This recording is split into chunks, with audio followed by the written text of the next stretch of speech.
et du Fils et du Saint-Esprit. Amen. Les bénis de mon Père, bonjour, joyeuse Pâques à chacun et à chacune. Le Christ est ressuscité, il est vraiment ressuscité, il est vivant et il est parmi nous. Les bénis de mon Père, grande est ma joie de vous avoir en ce matin de lundi de la première semaine ou de l'octave de Pâques. Le Christ hier est ressuscité d'entre les morts. Il est éternellement vivant désormais.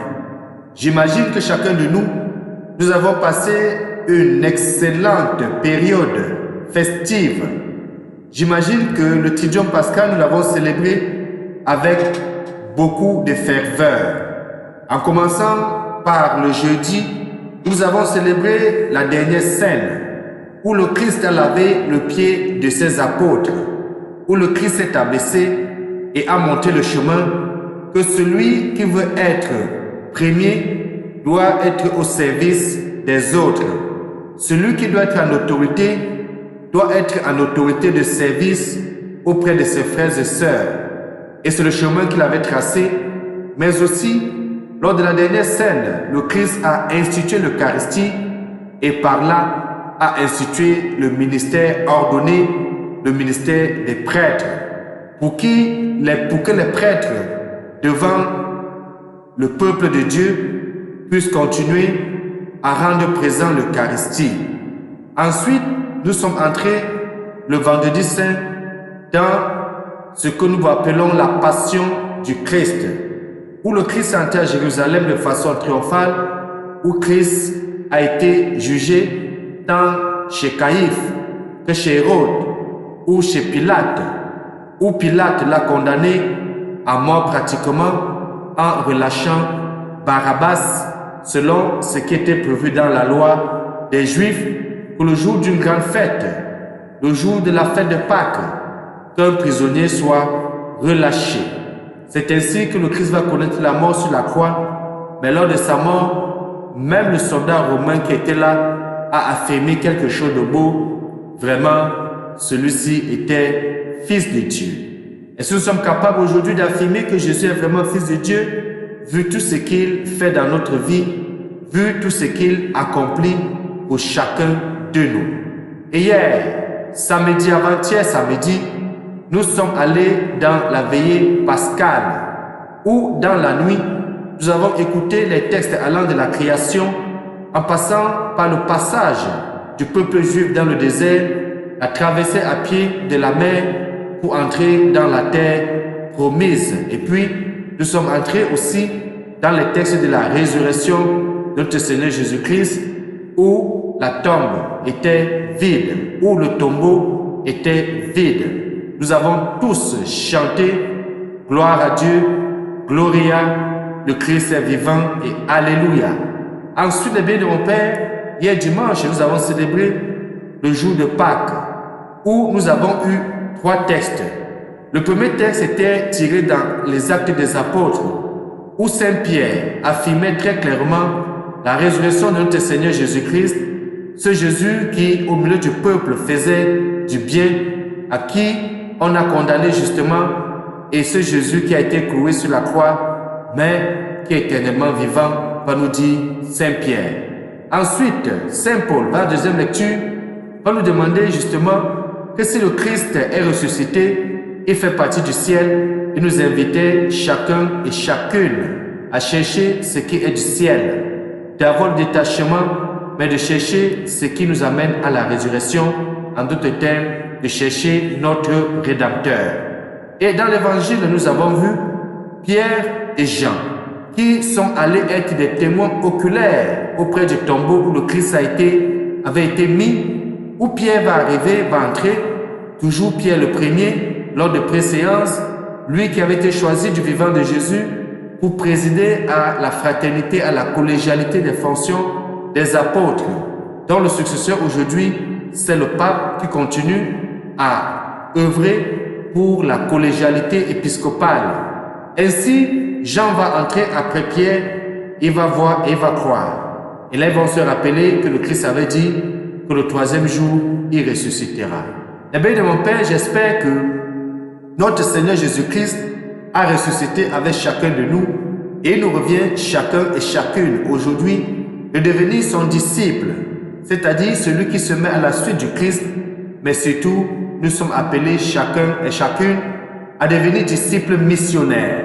Le terme très important, notre pape François, missionnaire, c'est-à-dire celui qui évangélise, missionnaire, c'est-à-dire celui qui apporte la bonne nouvelle, missionnaire, c'est-à-dire celui qui rend témoignage au Christ vivant. Et la meilleure façon de rendre témoignage, ce n'est pas à travers les paroles seulement, mais surtout, c'est à travers notre vie et toute notre vie. Je vais continuer à vous inviter, les biens de mon Père, à continuer à apporter votre soutien à cette jeune communauté. Je vous ai lancé un GoFundMe. Je vous invite à y aller et je dis d'ailleurs merci à tous ceux qui font des gestes de générosité et de solidarité. C'est tout ce que nous pouvons faire, c'est-à-dire vivre de l'évangile. Dans Matthieu chapitre 25, Jésus dit, j'avais faim, vous m'avez donné à manger, j'avais soif, vous m'avez donné à boire, j'étais nu, vous m'avez habillé, j'étais en prison, vous m'avez rendu visite. On va dire, à qui est-ce que nous avons fait cela? Dit, tout ce que vous ferez à l'un des miens, à un des prochains, c'est à moi que vous l'avez fait. Je viens donc une fois de plus frapper à la porte de votre cœur, à la porte de votre générosité, pour que au courant de ce temps pascal, nous puissions tous réagir, chacun et chacune de sa manière, comme cette veuve au temple. Ce matin, deux textes vont nous aider à méditer la parole de Dieu. D'abord, la lecture du livre des Actes des Apôtres, au chapitre 2, les versets 14 à 33, dans lequel Saint Pierre, comme nous disons tout à l'heure, va dire que ce Jésus, Dieu l'a ressuscité et nous tous, nous en sommes témoins. Oui, Pierre est témoin, oui, les apôtres sont témoins, parce que comme nous allons voir tout à l'heure, et plus tard, le Christ va même apparaître au milieu d'eux pour leur réconforter. Ensuite, nous allons continuer la lecture de l'évangile de Jésus-Christ selon Saint Matthieu au chapitre 28, les versets 8 à 15, où Jésus va justement inviter ses disciples d'aller annoncer à ses frères qu'ils doivent se rendre à Galilée et c'est là qu'ils se verront. Il va dire cela très clairement aux femmes qui viendront le voir au niveau de la tombe. Et c'est ça la parole de l'ange qui sera donnée. Allez à Galilée, annoncer la bonne nouvelle à vos frères. Les bénis de mon Père, c'est le temps pascal, ouvrons nos Bibles. Méditons la parole de Dieu. Soyons assidus à ce moment de méditation et de prière à chacun et à chacune. Bienvenue.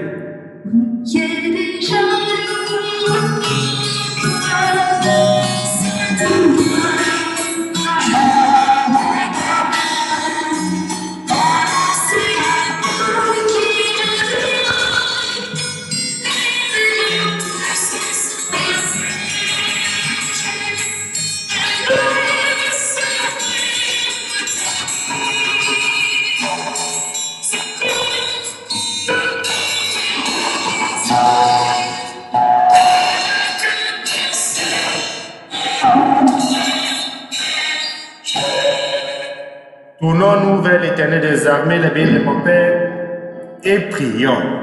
Dieu qui agrandit toujours ton Église en lui donnant par le baptême de nouveaux enfants, accorde à tes fils d'être fidèles toute leur vie au sacrement qu'ils ont reçu dans la foi par Jésus, ton Fils bien-aimé, lui qui vit et règne avec toi dans l'unité du Saint-Esprit, Dieu maintenant et pour des siècles et des siècles. Amen. Je vous invite donc à lire dans votre Bible Actes des Apôtres au chapitre 2, les versets 14 à 33. Après, méditons ensemble le psaume 15.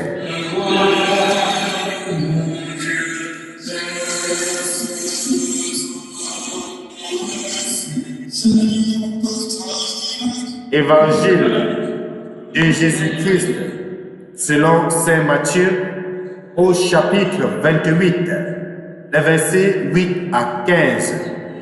En ce temps-là, quand les femmes eurent entendu les paroles de l'ange, vite elles quittèrent le tombeau, remplies à la fois de crainte et d'une grande joie, et elles coururent porter la nouvelle à ses disciples. Et voici que Jésus vint à leur rencontre et leur dit, « je vous salue. Elles s'approchèrent, lui saisirent les pieds et se prosternèrent devant lui. Alors Jésus leur dit, soyez sans crainte, allez annoncer à mes frères qu'ils doivent se rendre en Galilée, c'est là qu'ils me verront.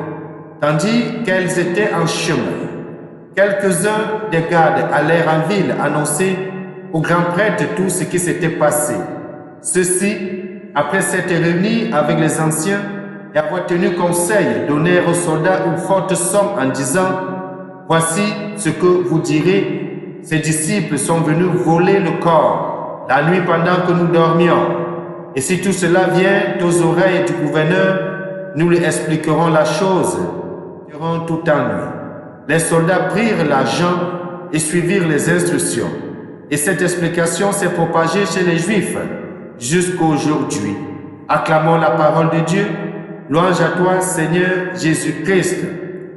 Allez dire et annoncer à mes frères qu'ils doivent se rendre en Galilée, c'est là qu'ils me verront. Les bénis de mon Père, c'est la parole qui sort justement de la bouche de Jésus et qui dit aux femmes qui sont venues le chercher au tombeau d'aller annoncer la bonne nouvelle et surtout le lieu de rendez-vous. Les bénis de mon Père, au lendemain du jour de Pâques, chacun de nous, nous sommes encore tout remplis de l'immense joie. Cette joie qui nous a saisis comme chaque année au récit du merveilleux événement qui a changé la face de la terre, qui a changé la face de l'humanité, qui a donné sens à la vie de tout un chacun.